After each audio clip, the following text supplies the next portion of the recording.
The stretcher hits the curb and the wheel locks. This is the moment, the specific mechanical moment that separates an ambulance call from an ambulance disaster.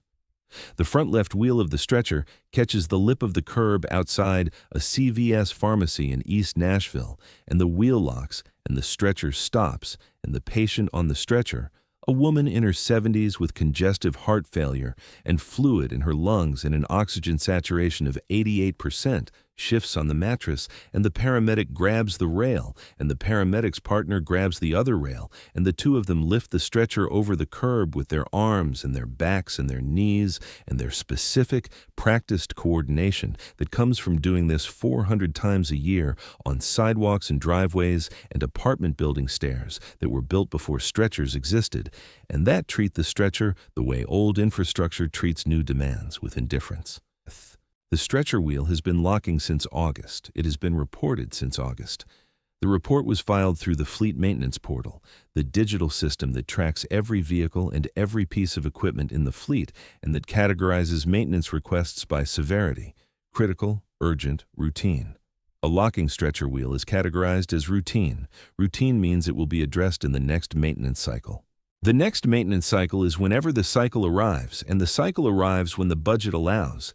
And the budget allows when the revenue exceeds the costs, and the revenue has not exceeded the costs for 3 consecutive quarters because the reimbursement rates from Medicare and Medicaid, which account for 71% of the company's patient transports, have not increased in 4 years, while the cost of diesel, liability insurance, and medical supplies has increased every year. The compression that squeezes the margin until the margin is thin enough to see through, like a sheet of paper held to the light, the company's finances visible as a pattern of numbers that say, "We can't afford to fix the stretcher wheel because we can't afford anything, because the system that pays us less than it costs to do what we do."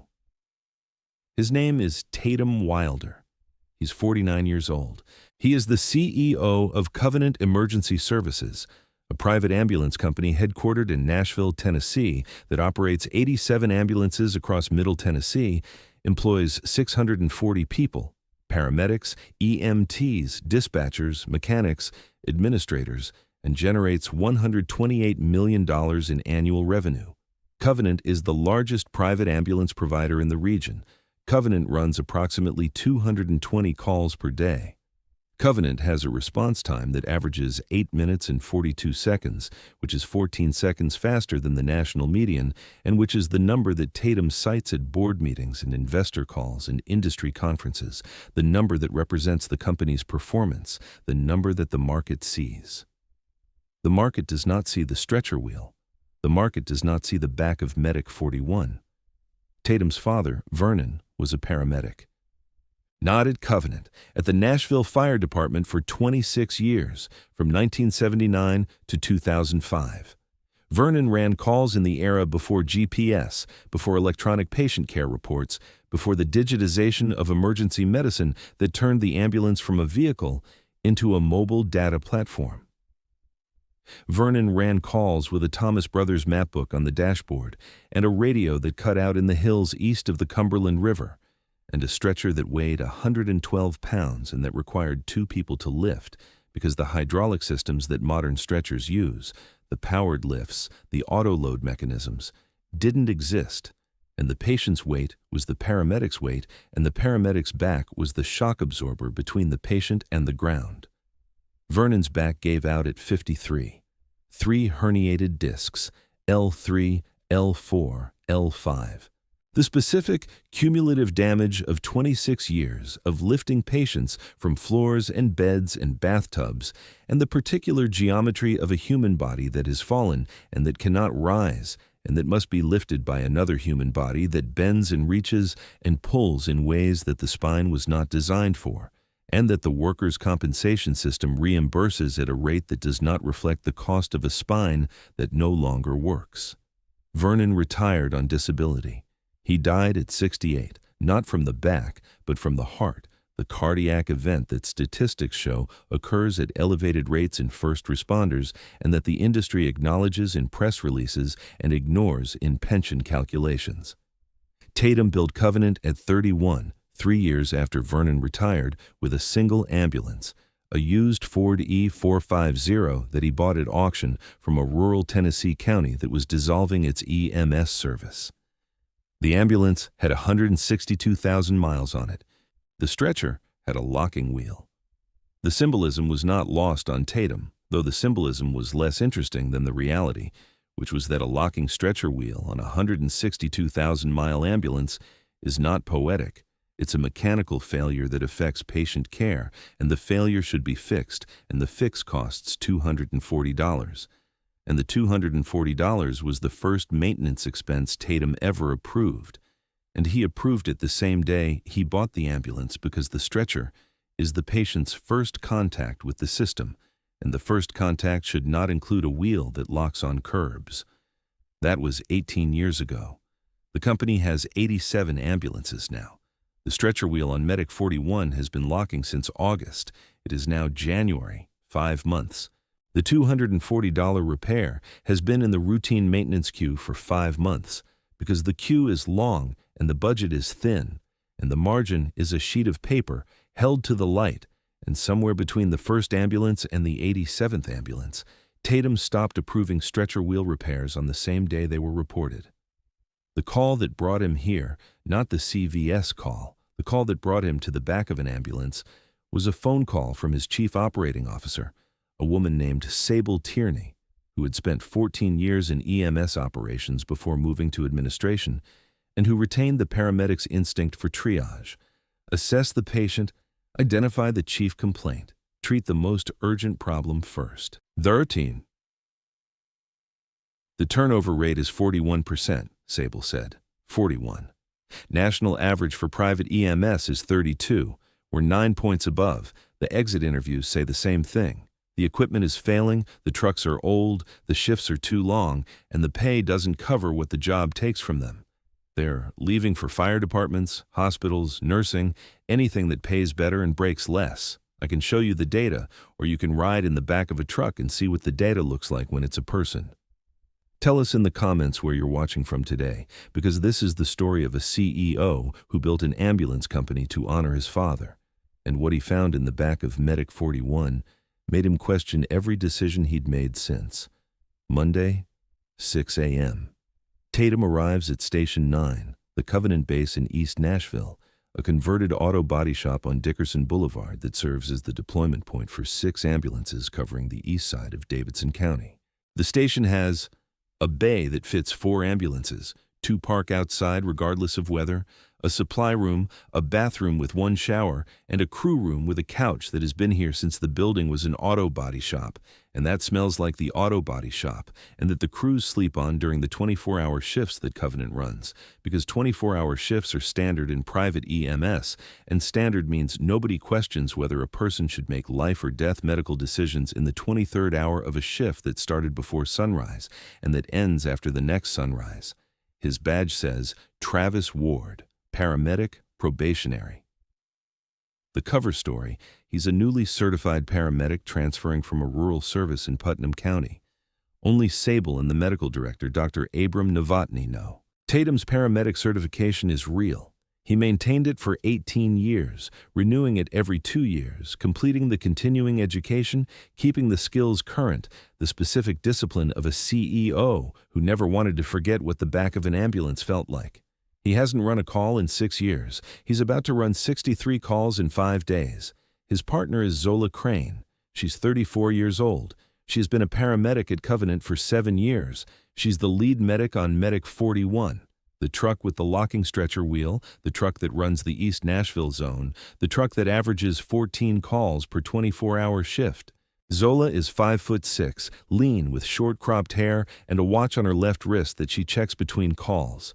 Not for the time, but for the heart rate, the fitness tracker that she wears, because the heart rate is the only metric of her own health that she monitors during shifts where she monitors everyone else's health and nobody monitors hers.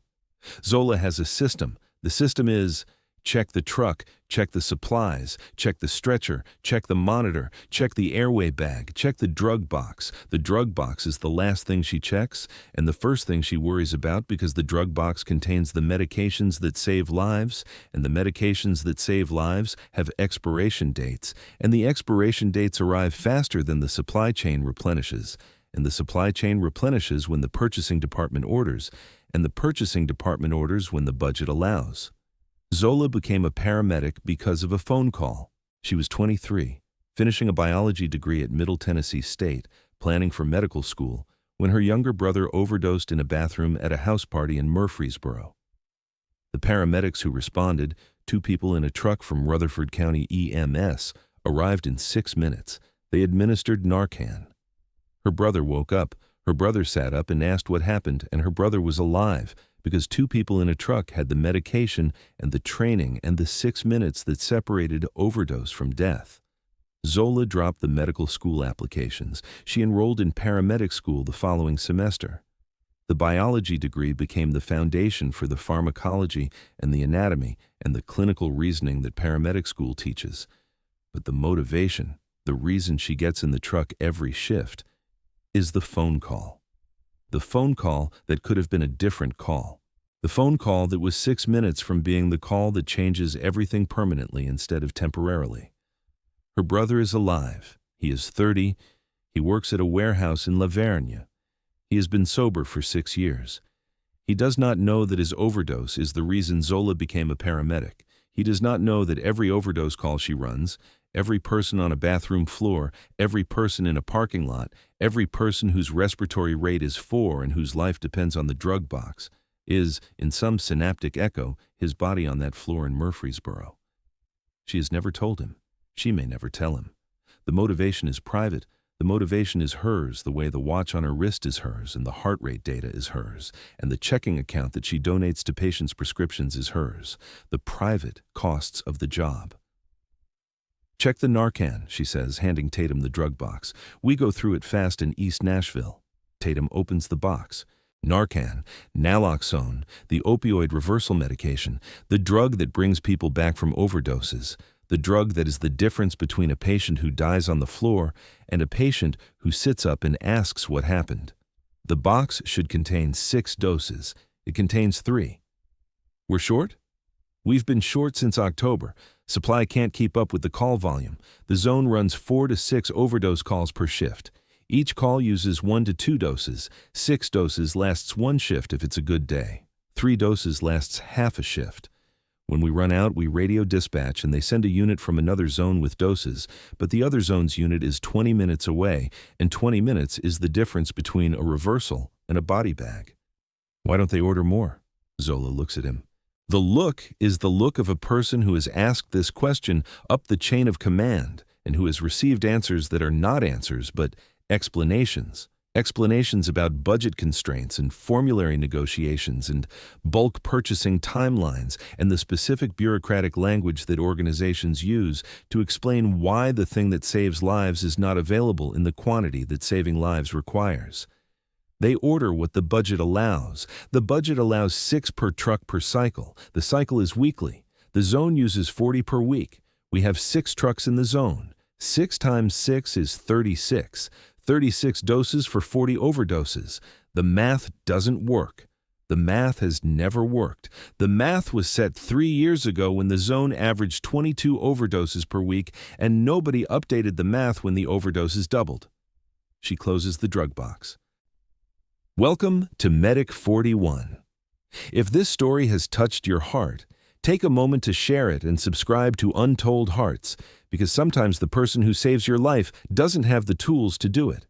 The first call comes at 7:12 a.m. chest pain. A man in his 50s in a duplex on Meridian Street, except they can't use Meridian, that's banned. A man in his 50s in a duplex on Shelby Avenue with substernal chest pain radiating to his left arm, diaphoresis, nausea, textbook acute coronary syndrome. Zola works the call the way a pianist works a concerto, with the speed of repetition and the precision of training and the particular calm that paramedics develop in the presence of emergencies. The calm that is not the absence of adrenaline, but the management of adrenaline. the redirection of fear into function. She establishes IV access in 40 seconds. She administers aspirin, nitroglycerin, runs a 12-lead EKG that shows ST elevation in leads 2, 3, and a VF, inferior STEMI, the kind of heart attack that kills quickly if untreated and that is treated by a catheterization lab, and that the catheterization lab requires transport, and the transport requires the ambulance, and the ambulance is Medic 41 with the locking stretcher wheel. They load the patient. The stretcher catches the curb outside the duplex. The same lock, the same wheel, the same $240 repair that has been in the queue since August. Tatum and Zola lift over the curb. The patient is in the truck. Zola transmits the EKG to Vanderbilt. They run code, lights, sirens, the specific velocity of a vehicle carrying a person whose heart muscle is dying and whose survival depends on minutes, and the minutes are counted from the moment the artery occluded, and every minute in the back of the ambulance is a minute of muscle death, and the muscle that is dying is the muscle that pumps blood, and the blood is life. And the ambulance is the bridge between the dying muscle and the catheterization lab that can reopen the artery and stop the dying. They deliver the patient in 11 minutes. Door to balloon time, 43 minutes. The patient survives. The stretcher wheel locks twice more during the call, once at the curb, once at the ER entrance. Each lock costs 4 seconds. 4 seconds times 2 is 8 seconds. 8 seconds during a STEMI is not nothing. 8 seconds is cardiac muscle. 8 seconds is the cost of a $240 repair that the budget classified as routine. After the call, they sit in the ambulance in the Vanderbilt ER bay. The post-call silence, the specific quiet that follows a critical call, the silence that is not peace but decompression, the body's transition from the chemical state of emergency to the chemical state of waiting for the next emergency. Zola is completing the patient care report, the electronic documentation that records every intervention, every medication, every vital sign, the digital record that exists for billing and legal and quality assurance. And that takes 12 to 18 minutes to complete, and that is completed in the ambulance between calls, because there is no dedicated time for documentation, and the calls don't stop to allow paperwork. That wheel cost us 8 seconds on a STEMI, Tatum says. Joti Brai. It costs us seconds on every call. 14 curb catches yesterday. Some calls it's 4 seconds. Some calls it's 12. On a cardiac arrest, 12 seconds is 2 rounds of compressions. On a stroke, 12 seconds is brain tissue. The wheel doesn't know what kind of call it is. The wheel locks regardless. The wheel locks on the chest pain and the broken ankle and the overdose and the nursing home transfer and every call in between. The wheel is democratic. It fails on everyone equally. Have you reported it? Zola looks at him. The look again. The look of a person who has navigated the reporting system and who has learned that the reporting system is not a solution system, but a documentation system, a system that records the problem and categorizes the problem and files the problem and does not fix the problem until the budget cycle permits. Otter, August 14th. I remember the date because it was a Tuesday, and we were running a call on a patient who weighed 310 pounds, and the wheel locked at the curb, and the stretcher tipped 6 degrees, and the patient grabbed the rail, and I grabbed the patient, and my partner grabbed the stretcher, and nobody fell but the possibility of falling. The 6-degree tilt, the 310-pound patient, the locked wheel, was close enough that I filed the report immediately. Fleet acknowledged it. Fleet categorized it. Fleet queued it. The queue is 5 months long. She closes the laptop. 5 months. 153 days. Approximately 800 calls. 800 calls with a wheel that locks on curbs. 800 patients whose transport included a mechanical failure that the company knows about and that the company has categorized as routine because the company's definition of routine is not currently causing a catastrophic event. And the company's definition of critical is currently causing a catastrophic event. And the space between routine and critical is the space where the wheel locks and the stretcher tilts and somebody grabs the rail and nobody falls. Until somebody falls. If you're enjoying this story, hit that like button right now. It takes 1 second, costs nothing, and tells us to keep making stories like this one. Back to the story. Day 2, 3 p.m. Call 14 of the shift, an overdose. A woman in her 20s on the bathroom floor of a gas station on Gallatin Road. Unconscious.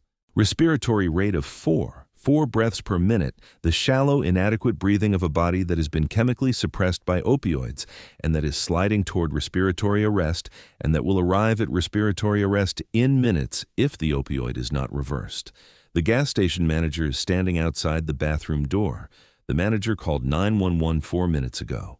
The manager is a man in his 40s who has called 911 for overdoses in his bathroom 7 times in the past 3 months. 7 times.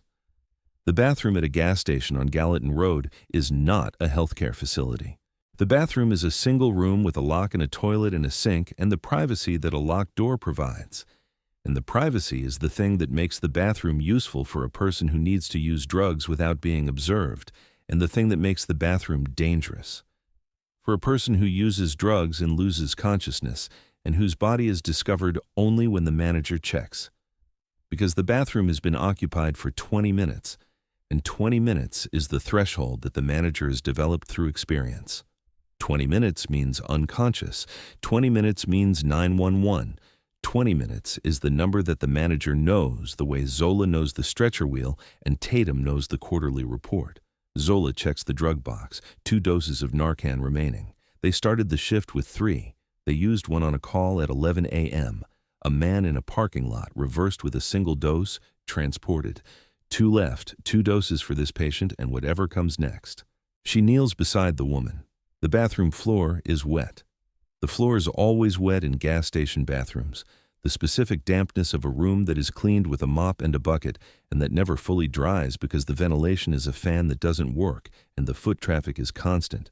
And the wet floor is the surface on which the woman is lying and on which Zola is kneeling. And the wetness is on Zola's knees and through the fabric of her uniform pants, and the wetness is a detail that nobody in the boardroom thinks about when they think about paramedicine. The wet knees, the gas station bathrooms, the physical intimacy of kneeling on a wet floor beside a person who is dying. She administers the first dose, intranasal, 2 milligrams into the nostril. They wait. 60 seconds. The woman's respiratory rate does not change, 4 breaths per minute. The opioid is stronger than the dose. The opioid is fentanyl, the synthetic, the potent one, the one that requires 2 or 3 doses of Narcan to reverse because the binding affinity is higher than heroin. And the dose that works on heroin doesn't work on fentanyl. And the drug box was stocked for a world where heroin was the primary opioid, and the world changed, and the drug box didn't. Second dose, Zola says. She administers the second dose. They wait. 45 seconds. The woman's respiratory rate increases, 6, then 8, then 12. The reversal is working. The woman's eyes open. The woman sits up. The woman is alive because 2 doses of Narcan arrived in the lungs of a woman who was 4 breaths per minute from not breathing at all. The drug box is empty. 0 doses remaining. Medic 41, the primary unit for East Nashville, the zone that averages 4 to 6 overdose calls per shift, has 0 doses of the medication that reverses overdoses. If the next call is an overdose, the patient waits for a unit from another zone. The wait time depends on the other zone's availability. If their unit is on a call, the wait compounds. 20 minutes becomes 30. 30 becomes 45. And every minute of that wait is a minute of a body that is not breathing enough to sustain itself. A body that is dying on a gas station floor or a parking lot or a bedroom floor while the drug box on Medic 41 sits empty because the math was set 3 years ago by someone who has never knelt on a wet bathroom floor and counted the doses remaining and divided them by the calls remaining and arrived at a number that doesn't work. Zola radios dispatch. Medic 41 requesting Narcan resupply, drug box empty. Dispatch responds, copy 41. Nearest resupply is station 12, ETA 45 minutes. 45 minutes.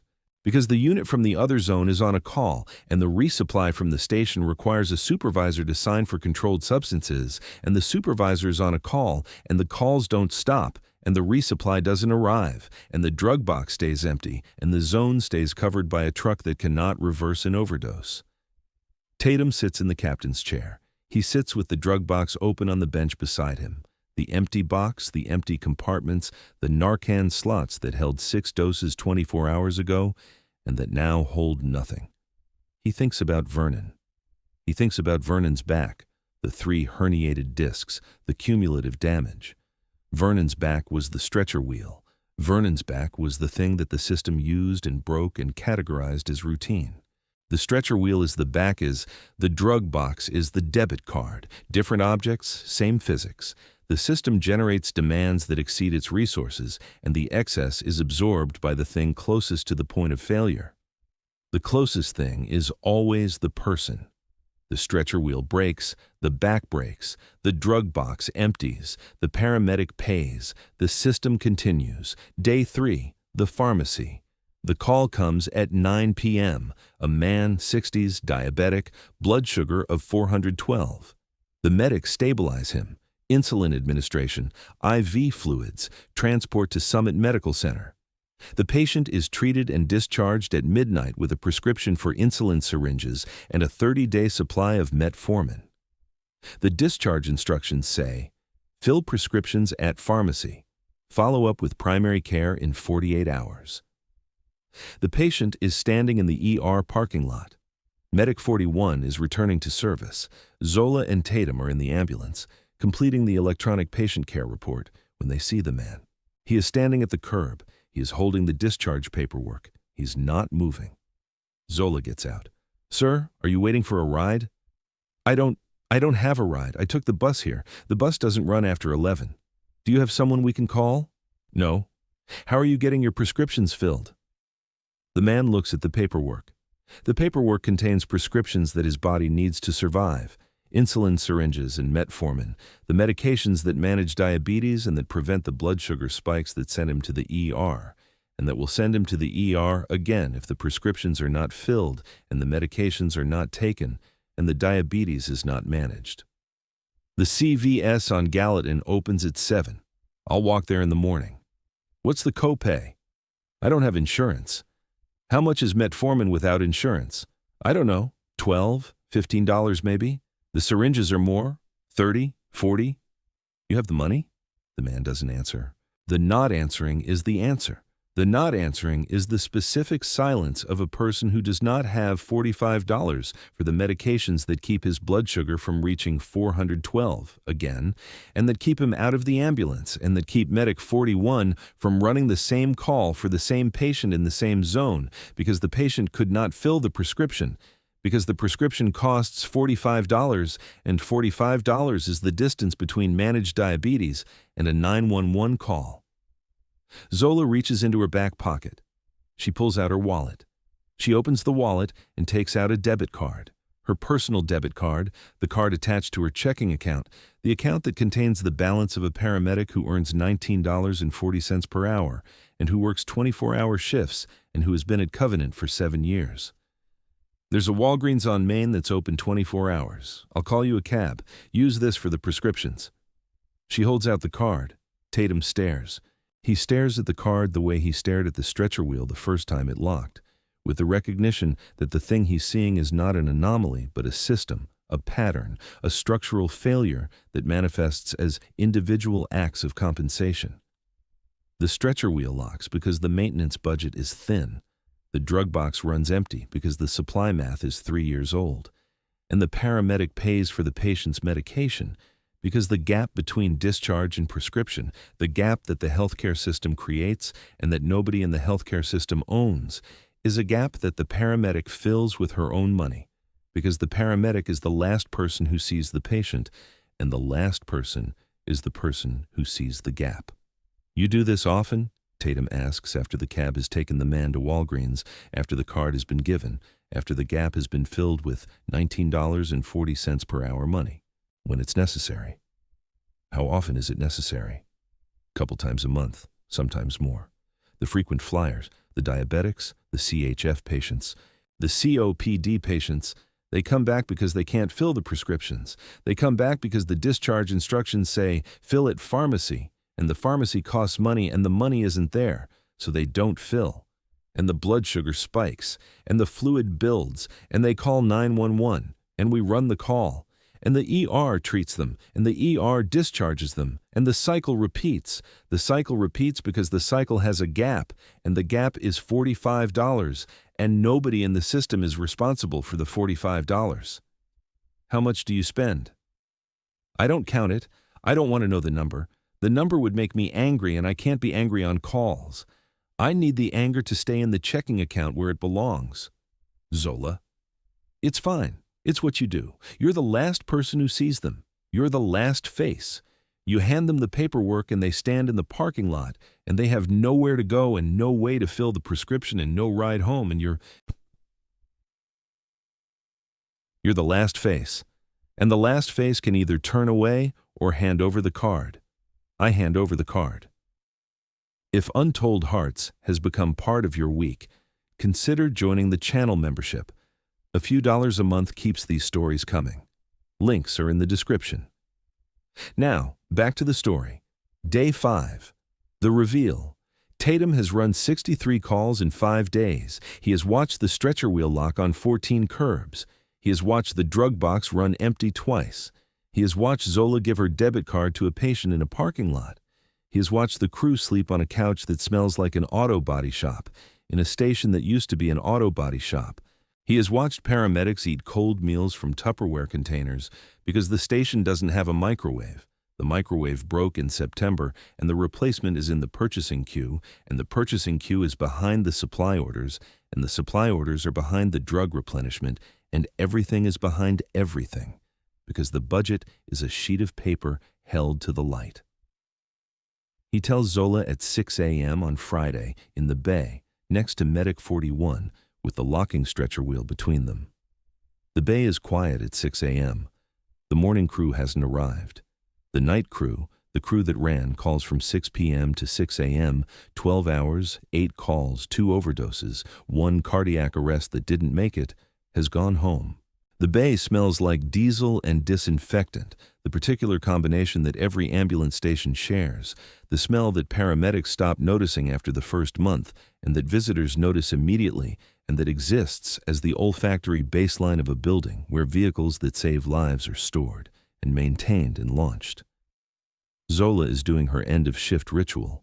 She's restocking the drug box, the new doses from the resupply that arrived at 2 a.m., the Narcan vials that she counts and arranges the way a carpenter arranges tools, with the specific order and orientation that allows fastest access during a call where seconds are the currency and the drug box is the register.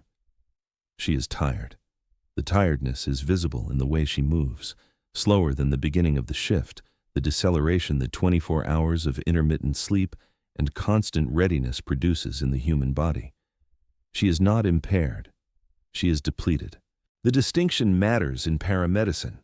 Impaired means you can't do the job. Depleted means you can do the job, but the job costs more than it should, and the excess cost is extracted from the reserves. The physical reserves, the emotional reserves, the reserves that replenish with sleep and food and time away from the truck, and that are consumed faster than they replenish, because the shifts are 24 hours, and the body is not. My name isn't Travis Ward. My name is Tatum Wilder. I'm the CEO of Covenant. Zola's hands are on the stretcher rail. The stretcher rail is the thing she touches 100 times per shift. The aluminum bar that she grips when she's loading patients and unloading patients and navigating curbs and lifting over thresholds and doing the physical work that the company charges $1,800 per transport for and that the paramedic earns $19.40 per hour for. Her hands tighten on the rail. Not anger. Recognition. You're the name on the trucks. I'm the name on the trucks. You rode in Medic 41 for 5 days, 63 calls, and the stretcher wheel locked on you 14 times. It's been doing that since August. I filed the report in August. The report is in the queue. I know. I'm looking at the queue right now and I built the queue and the queue is broken. Zola lets go of the rail. The card, she says. You saw me give the man my card. I saw you give the man your card. I saw you pay for a patient's medication with your own money because the system that I built and that I run doesn't bridge the gap between discharge and prescription. That gap exists because nobody owns it. The hospital doesn't own it. The insurance doesn't own it. The ambulance company doesn't own it. So you own it. You own it with your debit card and your $19.40 per hour. It's not about the money. It's about he was standing in the parking lot at midnight with a blood sugar of 412 and a prescription he couldn't fill and no ride home. What was I supposed to do? Drive away? You weren't supposed to do anything. That's the problem. The system doesn't ask you to do it. The system doesn't know you do it. The system generates the gap, and the system doesn't see the gap, and the person who sees the gap is the person who fills it, and the person who fills it is the paramedic, because the paramedic is the last. Face, he puts his hand on the stretcher. Tell me what you need. Fix the wheel, fix the drug box math, fix the microwave, fix the couch, fix the wage. 1940 isn't enough for what this job takes from your body and your sleep and your marriage and your back.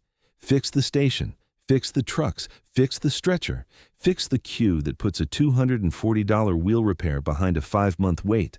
Fix the system that makes me use my own money to buy medication for patients, because the system I work for doesn't have a line item for things that fall through the cracks. I'm going to fix it. I've heard that. You haven't heard it from the name on the trucks. The leadership meeting is Monday. Tatum walks in carrying a stretcher wheel, the specific wheel from Medic 41, the one that has been locking since August, the one that costs $240 to replace. He sets it on the conference table. This wheel has been broken for 5 months. The repair costs $240. We spend $260 per month on the flower subscription for this lobby. He looks at the room. Sable, Dr. Novotny, the CFO, the VP of Fleet Operations, the Director of Supply Chain. Stretcher maintenance, every stretcher in the fleet inspected within 30 days. Every locking wheel, every frayed strap, every malfunctioning hydraulic, repaired immediately. No maintenance queue category called routine for equipment that touches patients. Every equipment repair is critical. The stretcher is the patient's first contact with the system. The first contact does not include a broken wheel. Narcan supply, the math is recalculated. The 3-year-old formula is replaced with a rolling 30-day average by zone. East Nashville's allocation goes from 36 doses per week to 64. The cost increase is $18,000 annually. The cost of a single overdose death, the legal exposure, the regulatory investigation, the human cost that doesn't appear on the balance sheet, is incalculable. The prescription gap. Covenant establishes a patient bridge fund, a dedicated account seeded with $50,000 that paramedics can access to pay for prescriptions at the point of discharge. The fund covers medications up to $75 for patients who are uninsured or whose copay exceeds their ability to pay. The fund is not charity. The fund is system design, the deliberate closing of the gap that currently exists between discharge and pharmacy, the gap that paramedics fill with their own money because nobody in the system designed a bridge. The paramedic on Medic 41 has been paying for patient medications with her own debit card, Tatum says. She makes $19.40 an hour. She doesn't count how much she spends because counting it would make her angry, and she can't be angry on calls. That sentence should make every person in this room uncomfortable. A paramedic earning $19.40 an hour is subsidizing our system's failure with her checking account. Paramedic wage, $19.40 becomes $24.75. EMT wage, $15.20 becomes $19.50. Effective across all stations, the annual cost is $4.1 million. The turnover rate at 41% costs the company approximately $3.8 million annually in recruiting, training, and overtime. The cost of replacing the people who leave because the pay doesn't cover what the job takes. The wage increase costs $300,000 more than the turnover. The difference is $300,000. The difference is also people stay. Station upgrades. Every station gets a functioning kitchen, microwave, refrigerator, stove. The couch at Station 9 is replaced. The shower is renovated. The crew room gets a window. The window costs $400. The window provides natural light to people who work 24-hour shifts in a room that has been windowless since it was an auto body shop, a room where paramedics sleep between calls in a darkness that is not restful but institutional, the darkness of a space that was designed for cars and repurposed for humans without adjusting for the fact that humans need light and cars don't. 24-hour shifts phased out, replaced with 12-hour shifts over a 1-year transition. The 24-hour shift is standard in the industry. Standard does not mean safe. Standard means everybody does it. Everybody doing it does not make it right. A paramedic in the 23rd hour of a shift is not the same paramedic as the first hour. The decisions are slower. The hands are less steady. The judgment is compromised by the fatigue that 23 hours of intermittent sleep and constant adrenaline produces. The 12-hour shift requires more crews. More crews require more hiring. More hiring requires more money. The money is the cost of acknowledging that a person cannot safely practice medicine for 24 consecutive hours, and that the industry's refusal to acknowledge this is not a staffing strategy, but a liability. One more thing. Tatum holds up a debit card, not Zola's, his own. I'm putting my personal card on file with the Patient Bridge Fund. The first $50,000 comes from the company. When the fund runs low, it refills from this card until the company budget catches up. The gap doesn't wait for budget cycles. The gap exists at midnight in a parking lot. The fund needs to exist at midnight in a parking lot. 4 months later. The stretcher wheel on Medic 41 doesn't lock. The wheel was replaced the Tuesday after the meeting, not by the maintenance queue, by Tatum himself. He drove to Station 9 at 6 a.m. with a replacement wheel and a socket wrench, and he replaced it in the bay while the morning crew watched and while Zola watched and while the symbolism landed the way symbolism lands when it arrives with a socket wrench, concretely. The CEO replaced the wheel. The CEO got on his knees in the bay and he removed 4 bolts and he pulled the broken caster and he installed the new one, and the stretcher rolled smoothly for the first time since August. The repair took 14 minutes. The repair cost $240. The repair had been waiting 5 months. Every stretcher in the fleet has been inspected. 43 repairs were completed in the first month. Wheels, straps, hydraulics, the accumulated deferred maintenance of a fleet that was maintained on a budget cycle instead of a care cycle. The total cost, $31,000. The annual flower subscription for the corporate lobby, $3,120. The flowers were canceled. The $31,000 came from operating budget. The Narcan supply at Station 9 has not run empty since the reallocation. The 64 doses per week matches the zone's demand. The math works. The math works because the math was updated, because somebody looked at the 3-year-old formula and said the number is wrong, and the wrong number kills people, and the right number costs $18,000 a year.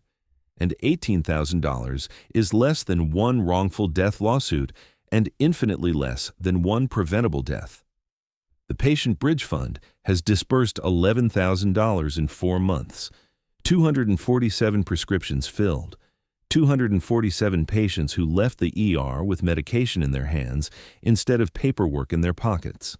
The frequent flyer rate, the percentage of patients who return to the ER within 30 days for the same condition, has dropped 23% in the zip codes where the fund is active. The fund is working. The fund is working because the fund closes the gap, and the gap was always the problem. And nobody built a bridge because nobody whose job it was to build bridges could see the gap from where they sat. The fund works like this.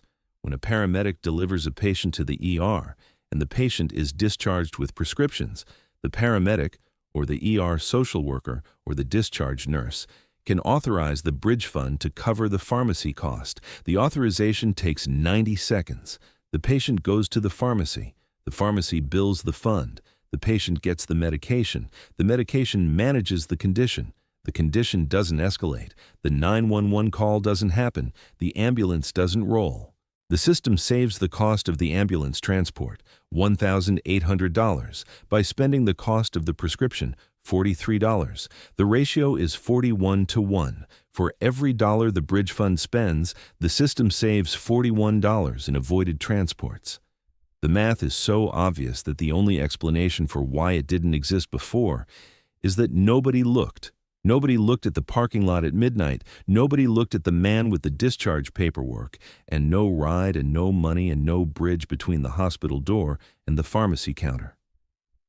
Zola looked. Zola looked because Zola was there, in the parking lot at midnight with the patient who had nowhere to go. The CEO was not there. The CFO was not there. The board was not there. The people who design systems were not in the parking lot where the systems fail. Zola was, and Zola's response to the failure was not a committee meeting or a budget request or a PowerPoint slide. Zola's response was her debit card. The debit card was the bridge. The bridge fund is the debit card institutionalized, scaled, funded by the company instead of by the paramedic, the organizational version of what Zola did individually because nobody else did it at all. Zola's debit card is in her wallet is in her pocket. The card has not been used for patient medications since the bridge fund launched. The card is hers again. The card that was shared involuntarily with the system's failures, the card that subsidized the gap with $19.40 per hour money. The card is hers. She makes $24.75 now. The difference, $5.35 per hour, $12,728 per year, is the difference between a wage that requires compensation strategies and a wage that allows a person to do the job without donating their checking account to the job's failures. She still checks her watch between calls, the heart rate, the habit, the monitoring of her own body in a job that asks her to monitor everyone else's. But the heart rate is lower. The resting heart rate of a paramedic who is not calculating prescription costs in her head between calls is measurably lower than the resting heart rate of a paramedic who is. The couch at Station 9 is gone. The new crew room has beds, actual beds with mattresses and pillows and the particular dignity of a sleeping surface that was designed for sleeping, instead of a couch that was inherited from an auto body shop and that smelled like the auto body shop and that the crew slept on because the couch was there and beds were not. The window is installed. The light comes through in the morning. The light falls on the beds where the paramedics sleep between calls, and the light is natural, and the light is free, and the light costs $400 to install and provides something that fluorescent tubes cannot provide, which is the reminder that outside the station, outside the ambulance, outside the 63 calls per 5 days, and the locking stretcher wheels and the empty drug boxes, outside all of it, there is a world with light in it. Tatum rides along once a month. Not undercover, openly in Covenant Blues with his own badge. He runs calls, he loads stretchers, he checks drug boxes, he counts Narcan doses, he rides in the back of Medic 41 with the stretcher that rolls smoothly now, and the drug box that is full, and the partner who no longer pays for prescriptions with her own card. The stretcher wheel is on his desk. The old one, the broken caster, the one that locked on 14 curbs during 5 days, the one that cost $240 and waited 5 months. It sits next to a framed receipt, the receipt from the Walgreens on Main Street, the receipt for $43.17 in diabetes medication, paid for by a paramedic's personal debit card at 12:30 a.m. on a Wednesday because the system didn't have a bridge and the paramedic built one with her checking account. Below the receipt, in Tatum's handwriting, "She paid because we didn't. Never again." Thank you for watching this story. If it reminded you that the person in the back of the ambulance is saving more than lives, they're covering the gaps the system leaves behind, share it. Subscribe to Untold Hearts for more stories about the people who build bridges with their own hands. Tell us in the comments, have you ever paid for something that the system should have covered?